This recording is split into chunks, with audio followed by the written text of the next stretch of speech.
Hi అండి, అందరికీ నమస్కారం అండి. మన వీడియోలోనే టాపిక్ వచ్చేసి పీఎం కిసాన్ 20వ విడతకు సంబంధించి మరొక ముఖ్యమైన అప్డేట్ అయితే రావడం జరిగిందండి.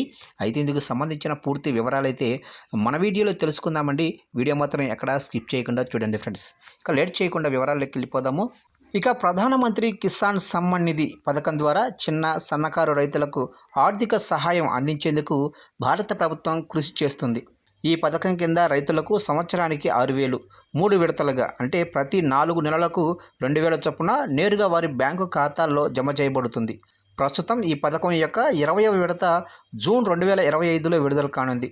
మరియు ఈ విడత ఆర్థిక సహాయం అందుకోవటానికి రైతులు తప్పనిసరిగా ఈకేవైసీ ప్రక్రియను పూర్తి చేయాలి. ఇక 20వ విడత కోసం ఈకేవైసీ ఎందుకు తప్పనిసరి తెలుసుకుందాము.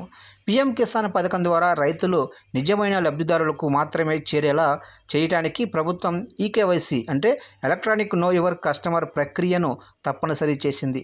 ఈ ప్రక్రియ ద్వారా రైతుల గుర్తింపు ఆధారంగా ధృవీకరించబడుతుంది. దీనివల్ల మోసాలు, డూప్లికేట్ లబ్ధిదారులను నివారించవచ్చు.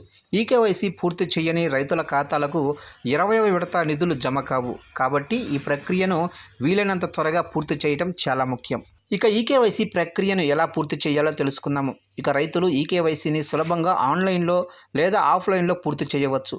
దీనికోసం 2 ప్రధాన ఎంపికలు అందుబాటులో ఉన్నాయి. ఇక ముందుగా వచ్చేసి మొబైల్ యాప్ ద్వారా పీఎం కిసాన్ మొబైల్ యాప్ను డౌన్లోడ్ చేసుకోండి. యాప్లో ఫేస్ అథెంటికేషన్ ఫ్యూచర్ని ఉపయోగించి ఈకేవైసీని పూర్తి చేయవచ్చు. ఇది ఓటీపీ లేదా బయోమెట్రిక్ అవసరం లేకుండా ముఖ గుర్తింపు ద్వారా కేవైసీని నవీకరిస్తుంది. ప్రభుత్వం ఈకేవైసీ కోసం నిర్దిష్ట గడువును ప్రకటించినప్పటికీ 20వ విడత విడుదలయ్యే జూన్ 2025 కంటే ముందు ఈ ప్రక్రియను పూర్తి చేయాలని సూచించబడింది.